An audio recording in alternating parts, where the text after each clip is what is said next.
Bonjour, je voudrais vous raconter une histoire que j'ai relue dernièrement qui s'est passée en 2015. Une convocation au tribunal pour une toute petite signature. C'est l'histoire d'Arthur qui revient en région parisienne quelques jours après s'être installé en Provence pour y poursuivre ses études. Il assiste à une agression dans un train de banlieue parisien. Il se porte témoin, voulant aider la malheureuse personne qui s'est fait agresser assez violemment et qui s'est fait voler tout son argent et son portable. Bref, un an après, en Provence, un mardi, sa mère reçoit un recommandé à l'intention de son fils, l'ouvre pour en connaître le contenu, normal. C'est une convocation obligatoire pour le vendredi après-midi au tribunal de la ville où s'est déroulée l'agression, soit à Paris.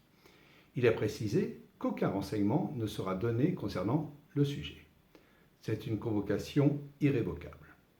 Arthur, qui est en cours ce jour-là, doit s'organiser, changer son planning, acheter des billets de train, aller-retour, pour 200 €, un truc comme ça.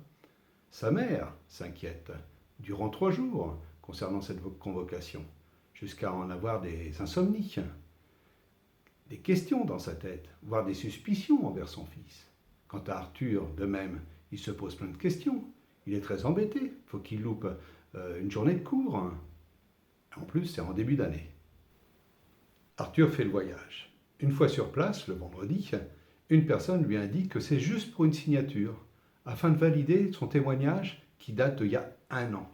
5 minutes chrono après, Arthur ressort du tribunal. Il est écœuré, dégoûté, tout ça juste pour une signature. Plusieurs réactions par rapport à cette situation. Ce jour où le facteur est passé pour déposer le recommandé, sa mère était présente. Coup de chance. Imaginez si elle n'avait pas été là. Le facteur aurait déposé le petit papier indiquant son passage, afin d'aller retirer le recommandé dans les 15 jours. Imaginez si elle n'avait pas été là ce jour-là, qu'il aurait fallu aller chercher le recommandé peut-être une semaine après. Ne peut-on pas changer ce type de situation en simplifiant cette procédure ? C'est-à-dire que le tribunal puisse contacter tout simplement par téléphone la personne, lui expliquant le souci, afin qu'il organise ensemble pour apposer cette fameuse signature.